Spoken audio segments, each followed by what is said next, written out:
국민의힘 장제원 의원과 정치권 뉴스 잠금 해제 바로 시작하겠습니다. 의원님 안녕하세요. 오랜만에 뵙겠습니다. 예, 새해 복 많이 받으십시오. 새해 복 많이 받으세요. 일단 지역민들한테 유권자분들한테 잘 해주시고요. 예, 그러겠습니다. 좋습니다. 어제도 그 국회 법제사법위원회 시끌시끌했는데 그래서 결국 야당 의원들 뭐 대법원장까지 만나러 직접 현장 저도 갔는데 봤습니다. 오늘도 또 왜 이렇게 아니요. 법사위는 이럽니까? 그러니까 오늘은 어저께 저희들이 출석 요구서를 네. 대법원장 출석 요구서를 제출했는데 그것을 저희들의 의사진행 발언도 안 주시고 위원장께서 그거를 그냥 거수로 표결을 해가지고 그냥 없애지 않았습니까? 네. 그래서 그 부분에 대해서 야당 의원들의 좀 발언을 좀 자유롭게 달라 그 부분에 대한 요구를 했고 네. 윤호중 위원장께서 그거를 수용을 했어요. 그런데 이 이용구 차관의 불출석 문제가 발생이 된 겁니다. 몸이 편찮으시다고 오전에 법무부에서 저희들께 이제 온 이유가 불출석 사유가 발열이 있었다라는 겁니다. 예. 그럼 굉장히 심각한 거 아닙니까? 코로나 상황에서. 코로나 관련해 발열. 그럼 네. 코로나 검진은 받았느냐? 네. 그랬는데 박범계 장관은 그 내용은 모른다는 거예요. 그럼 누가 결재를 했느냐? 네. 오늘 휴가를 갔다 그러는데 그렇다 그러면 차관이 여러 법무의 그 간부들과 접촉을 했을 텐데 네. 심각한 문제 아니냐? 차관의 불출석 사유를 명확히 해라.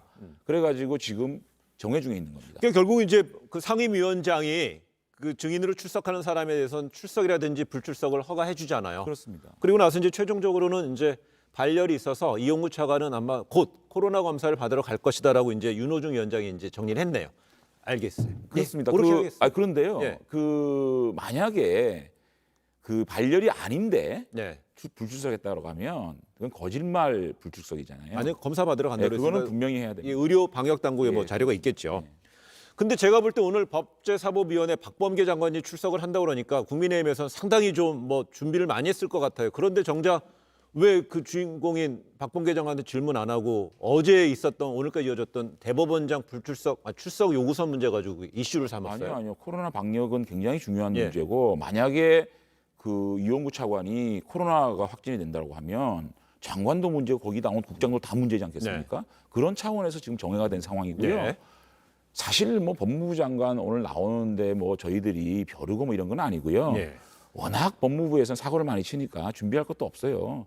그냥 거기에 대해서 박범계 장관의 명확한 답변을 들을 뿐이죠. 인사 이번에 그렇게 되면 이번에 이제 현장에 드러난 바로는 박범계 장관하고 청와대 신현수 민정수석 간의 검찰 고위직 인사를 놓고 이제 갈등설이 불거졌다 이렇게 되는 것인데 사실상 문재인 대통령이 신현수 수석을 임명할 때는 그동안에 지난 1년여 동안 지난하게 이어졌던 어떤 검찰의 어떤 갈등 문제를 조정하라고 막중한 임무를 줬을 텐데 이렇게 사의를 했습니다. 사의를 표했습니다. 이거 어떻게 보고 있습니까? 심각한 문제죠. 예. 대한민국 국정의 최고 컨트롤 타워에서 인사 문제를 둘러싸고 이런 갈등이 불거지고 그것을 어쩔 수 없이 소통수석이 그거를 브리핑할 수밖에 없는 그런 상황이잖아요. 이건 굉장히 국정의 난맥상을 여과 없이 보여주는 거거든요. 어쨌든 어저께 청와대 브리핑을 보게 되면 검사장급 인사를 둘러싸고 법무부 장관과 민정수석이 이견이 있었고 그 이견이 조율되지 않은 상황에서 대통령께서 재가를 했다. 네. 이게 지금 청와대의 해명이지 않습니까? 놀라운 일입니다. 그러면 마지막 인사안을 누가 재가를 받았다는 겁니까? 네. 박범계 장관이 직접 올라가서 재가를 받았다고 하면 장관이 대통령께 거짓말하고 재가를 받은 거겠죠. 그리고 만약 이광철 비서관이 민정수석을 패싱하고 재가를 받았다고 하면 그야말로 이거는 민정수석실 내에 암투죠. 그렇기 때문에 그거는 결국은 대통령의 리더십의 문제와 직결되는 문제라고 생각합니다. 근데 대통령 리더십의 문제를 지적하기 전에 만약에 대통령하고 국정 철학에 대한 공유가 되는 핵심적인 인물로 꼽혔잖아요. 참모잖아요. 예. 핵심 참모잖아요. 핵심 참모가 만약에 인사 이런 부분에서 좀 불만이 있다고 그래서 대통령의 반려 속에서도 지속적으로 계속 사의를 표명하는 거는 예전에 이제 국민의힘도 정권을 잡았을 때는 이런 어떤 핵심 참모가 이런 식으로 대통령의 어떤 방향에서 계속 하는 건 반발로 보일 수도 있지 아니요, 않을까요? 제가 볼 때는 이 사태의 본질은요. 내용의 문제를 가지고 대통령께서 결심을 한 문제를 가지고 신현수 수석이 반기를 든 게 아니고요. 네. 절차의 문제에서 패싱을 당한 것 같습니다. 이게 잘 아시다시피 신현수 수석은 추미애 장관의 비정상적인 인사를 바로잡겠다라는 인식을 가지고 들어갔는데 네. 그 과정에서 지금 명백하게 나타난 것은 이 재가 과정에서 신현수 수석은 몰랐다는 거 아닙니까? 그리고 누가 최종 결재를 맡았는지 모르겠지만 대통령의 재가를 받고 네. 민정수석이 모르는 사이에 발표를 해야 되니까 일요일 날 기습 발표를 한 거 아니겠습니까? 이런 문제가 발생된다는 게 이게 있을 수 있는 그러니까 신현수 수석 입장에서는 창피해서 못 앉아있겠다는 거 아니겠습니까? 그렇다면 지금 상황에서는 뭐 여당에서도 이제 해법을 많이 청와대에서는 고민을 하겠지만 야당의 이제 법제사법위원회에서 이제 워낙 경험이 많으신 장 의원께 질문 드려보겠습니다. 지금 상황에서 이제 앞으로 검찰 중간 간부급 인사도 있다고 그러잖아요. 그런 걸 통해서 뭐 해법 마련, 신현수 수석이 좀 의견이 좀 반영이 되고 이 반영이라는 표현이 어폐가 있습니다만은 제대로 어떤 갈등 해법의 어떤 묘수가 나올 수 있을까요? 아니면 계속 안 좋은 쪽으로 쉽지 갈까요? 않을 겁니다. 아니에요. 왜냐하면 네. 대통령의 인식이 드러났거든요. 사실상의 추윤 갈등이 문재인 대통령과 윤석열 총장의 갈등으로 드러난 겁니다. 이번 네. 인사를 보면. 그렇기 때문에 앞으로 살아있는 권력 수사가 줄줄이 기다리고 있습니다. 아시다시피 울산시장 선거 개입 사건이라든지 월성 1호기 사건이라든지 김학의 불법 출금 사건이라든지 네. 이런 사건들을 수사할 수밖에 없고 또 중간 간부 인사에 있어서는 이것을 직접적으로 그 지휘하고 있는 그 부장급 인사를 해야 되거든요. 거기에서는 신현수 수석을 또다시 패싱할 수밖에 없는 그런 안이 될 수밖에 없거든요. 그것이 제가 볼 때 윤석열 총장이 7월까지 임기인데 그때까지는 계속될 수밖에 없어요. 예, 좀- 이게 대통령의 인식이 바뀌지 않는 한 제가 볼 때 신현수 수석이 견디기는 힘들 거라고 보여집니다. 그러니까 장 의원의 진단이었고요. 그럴 한번, 겁니다. 한번 보겠습니다. 네. 어떻게 될지 봐야 될 것 같고요. 조금 전에 저희가 대법원을 한번 시선을 돌려볼게요. 그 어제 대법원에 직접 국민의힘 의원들 찾아갔잖아요. 대법원장한테 가서 또 사퇴를 계속 요구했잖아요. 아니 근데 한번 보십시오. 예. 우리 법사위에서는 대법원을 상대로 현안질을 해야 됩니다. 네. 지금의 현안이 뭡니까? 김명수 대법원장이 거짓말 게이트거든요. 그러면 그것을 조재현 법원 행정처장이 직접 답변할 수 있는 게 아무것도 없어요. 네. 김명수 대법원장 본인의 문제, 신상의 문제이기 때문에. 그래서 출석 요구서를 우리가 제출했는데 그게 거부되지 않았습니까? 그러면 우리는 네. 대법원장에 직접 가서 물어보고 앞으로의 향보라든지 그리고 거짓말하게 된 사연 이런 것들을 들어야 되지 않겠습니까? 그래서 저희는 갔고요. 그렇지 않습니까? 지금 여론조사 나오는 거 보십시오. 예. 국민의 60% 이상이 사퇴를 하라고 하고 있습니다. 그런데 만약에 지금 현재 뭐 헌법 교과서에 나와 있지만 입법사법행정은 분리가 돼 있잖아요. 분립이 돼 있는데 국회 특히나 이제 법제사법위원들이 사법부의 수장이라는 대법원장한테 저번에 14일 전인가도 한번 갔었잖아요. 계속 가요. 어떻습니까? 아니, 사법부 수장 좀 흔드는 자, 분위기라는 보십시오. 시각도 있지 않을까요? 입법부가 유일하게 사법부를 견제할 수 있는 겁니다. 네. 사법부는 선출 권력이 아닙니다. 선출 권력은 입법부에서 사법부의 독립을 저해하고 대법원장이 이 사법부의 신뢰를 추락시키는 네. 이런 엄청난 일이 발생한 거거든요. 그럼 입법부가 당연히 여기에 대해서 물어봐야 되겠죠. 그런데 아까 말씀드렸듯이 국민들 60% 이상이 사퇴하라고 하고 있고요. 민주당의 청와대 대변인 출신의 홍보위원장도 사퇴하라고 그러고 있고 네. 법원의 직원까지 최악의 대법원장이라고 얘기하고 있습니다. 이렇게 민심이 들끓고 있는데 대법원장은 한마디 안 하고 있습니다. 예. 퇴근길에 자기가 기억이 안 나서 그랬습니다. 이런 변명으로 일관하고 있거든요. 이 문제에 대해서는요. 저희 입법부에서 대법원장에게 엄중하게 최소한 대국민 사과 성명이라도 얘기해라. 알겠습니다. 라고 얘기하고 그렇다면 하는 당연한 저희들의 최소한의 업무라고 생각합니다. 어제 갔었고 어제부터 또 2주 전에도 갔었고요. 그렇습니다.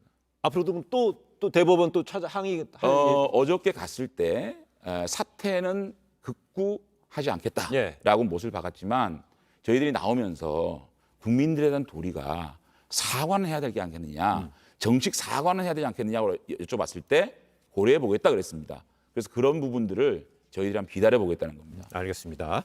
분명히 그 국민의힘이 대법원장까지 방해까지 찾아가서 이렇게 항의하는 것에 국민들은 찬성하는 국민도 있고 아니라고 생각하는 분도 있을 것 같으니까 제가 질문 저희들의 드렸고 최소한의 국민을 위한 도리라고 생각합니다. 야당으로서. 요 정도까지 할게요. 지금 현재 그 아니, 근데 예. 한 말씀만 드릴게요. 예. 이쯤 되면은요 대법원장이 국회에 나와서 상황을 설명해야 되는 거 아닙니까? 네. 국민의 대표기관 국회 국회에 안 나오고 법원행정처장은 저희들이 정책적인 부분 외에는 질문할 게 없습니다. 네. 그럼 우리 국민들은 대법원장이 이렇게 거짓말 게이트에 쌓였는데 이거를 듣고 싶어 하지 않겠습니까? 예, 알겠습니다. 국민들의 알 권리를 위한 예, 행동입니다. 장 의원님의 지금 이런 어떤 진단에 대해서 동의하지 얼마나 않으십니까? 설득력이 있는지는 우리 국민 여러분들이 판단하실 것 같고요. 우리 한번 저기 해볼게요. 지금 이제 그 신현수 수석이 갔을 때 이제 그동안에 이제 검찰 뭐 갈등 이런 부분에 대해서 뭔가 조정자 역할을 이제 기대한 인사였는데, 근데 이제 여당에서는 검찰 개혁의 마지막 단추라고 생각할까요? 이 중대범죄수사청 설립을 속도를 많이 내고 있습니다. 그동안에 검경 수사권 조정을 해서 6가지 큰 사건만 수사하게 돼 있는 것도 이제 다 떼내서 일로 보낸다는 거예요. 야당은 어떤 식으로 판단하고 있고 대응합니까? 근데요, 이 개혁이라는 거를 이렇게 난도질 치는 식으로 하면 안 된다고 봅니다. 단계가 있고 절차가 있고 네. 시기가 있지 않겠습니까? 문제가 있다고 하면 그 문제를 도려내고 정교하게 도려내서 문제점을 해결해서 바른 길로 가야 하는 게 개혁이지 않습니까? 마음에 안 든다고 네. 검찰 개혁 민명 아래 검찰을 와해시키는 행동 아니겠습니까? 검찰의 수사권을 완전히 뺏는 겁니다. 보십시오. 그래서 추미애 장관께서 예. 검찰 개혁을 하겠다 그래가지고 6대 범죄만 수사해라. 추미애 장관이 한 검경 수사권 조정 아닙니다. 네. 그거를 얼마나 됐다고 또 바꾸겠습니까? 알겠습니다. 그럼 저는 이거는 정치적 목적을 가진 검찰 와해라고 생각을 합니다. 그렇다면 그 야당에서는 어떻게 대응할 수 있는 구체적인 카드가 있나요? 이거는요, 경찰 개혁과 맞물려 있는 문제고 경찰의 수사권하고 지금 중수청하고 이게 다 맞물려 있는 부분이거든요. 그래서 경찰 개혁 문제와 현재의 검찰의 인력 배치를 어떻게 할 것인가 등등의 이 형사사법 체계를 근본적으로 흔드는 일이기 때문에 아주 신중하게 접근해야 된다고 생각을 합니다. 네. 네, 지금 예정보다 시간이 조금 길어졌지만 이거는 한번 그 질문할게요. 그 국정원의 MB 이명박 정부 시절 또 이제 국정원에서는 박근혜 정부 시절도 이어졌을 것이라는 어떤 사찰 의혹에 대해서 국민의힘에서는 김대중 정부, 노무현 정부까지 전수조사하자고 그랬습니다. 근데 일각에서는 궁금증을 많이 갖습니다. 저번에 그 이명박 전 대통령 구치소 갈 때 그 직접 그 논현에서 사저에서 이렇게 배웅하시는데도 얼굴이 지금 나왔었잖아요. 이 전수조사 이거 설득력 있습니까? 전 앵커님, 네. 이 정부 들어서 가지고 국정원 적폐청산위원회가 국정원의 하드까지 전부 다 탈탈 털지 않았습니까? 그때 안 나온 사찰 문건이 왜 이 시기에 지금 나옵니까? 시점을 문제 저는요, 삼아요? 이거는 네. 참 저열한 정치 공작으로 생각하고요. 그러면 DJ 정부나 뭐 YS 정부나 다 노무현 정부나 네. 어떤 일이 있었는지 다 까자는 겁니다. 근데 오늘 지금 박민식 의원이 박민식 의원님, 박민 전 의원 부산시장 그렇죠. 예비 후보요? 그렇죠. 네. 그분이 신건 국정원장 불법 독청 사건을 담당한 주임 검사였습니다. 네. 오늘 발표하지 않았습니까? DJ 정부에서 1,800명을 사찰하고 불법 도청을 했다. 네. 자, 그렇다면 DJ 정부 때부터 우리가 거슬러 와야 되지 않겠습니까? 그거는 너무나 지금 그거는 명백한 일입니다. 아니, 지금 이건 얘기할 때 적폐청산 차원에서라도 얘기할 때 이제 박민식 전 DJ 정부는 어떻게 의원은 그 부산시장에 지금 예비 후보로 출마하셨던 분이기 때문에 어떤 이해 당사자일 수 있기 때문에 아니요, 그거는 네. 명백하게 수사 자료도 그대로 있고요. 그분이 주임 검사였고요. 아, 그 신건 사건. 국정원장을 구속시킨 사람입니다. 아. 예. 일단 그거는 굉장히 정확한 얘기고요. 예, 하여튼 예. 오늘 그럼 조금 전에 좀 말씀하셨는데 박민식 전 의원이 주장한 부분에 대해서는 분명히 또 본인이 주장한 바에 대해서 주장한 바가 아니고 그건 팩트입니다. 알겠습니다. 사실관계를 수사가 다 한번 나와 파악해야 될것 있고요. 같아요. 예. 그걸로 구속된 상황입니다. 알겠습니다.